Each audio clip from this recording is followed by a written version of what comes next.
اور جاڑی کی آمد کے ساتھ ہی سردیوں کی من پسند سوغات گاجر کے حلوے کی مانگ میں اضافہ ہو گیا۔ شہری گرما گرم گاجر کے حلوے کی دکان پر جا پہنچے ہیں۔ رپورٹ کر رہے ہیں حیدرآباد سے نمائندہ نیوز ون جبران خان۔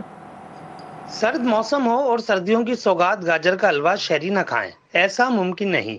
گرما گرم باپ اڑاتا خوشبو اور میوہ جات سے آراستہ گاجر کا حلوہ شہری ذوق و شوق سے اپنے لیے اور بچوں کے لیے گھر لے کر جاتے ہیں۔ سردی کے موسم میں گاجر کے حلوے کی کیا ہی بات ہے، اور کھانے میں مزہ بھی آتا ہے، اور ان کا حلوہ بہت فیمس حلوہ ہے۔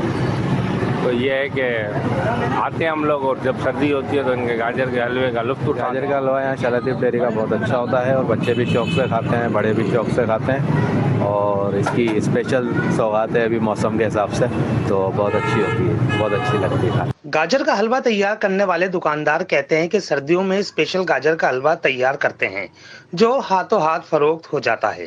سردی کے موسم میں جو حلوہ تیار ہوتا ہے نا، تو یہ موسم ٹھنڈا موسم ہونے کی وجہ سے جلدی فروخت بھی ہو جاتا ہے، اور ڈرائی فروٹ اس میں ہوتے ہیں، گاجر وغیرہ، دیسی گھی ہوتا ہے، اور یہ جو نوجوان فیملیاں وغیرہ ہوتی ہیں پسند بھی کرتی ہیں۔ گاجر، دودھ، اصلی گھی اور میوہ جات سے تیار کردہ گاجر کا حلوہ سرد موسم میں ایک الگ ہی مزہ دیتا ہے۔ Jibran Khan, news one, Hyderabad.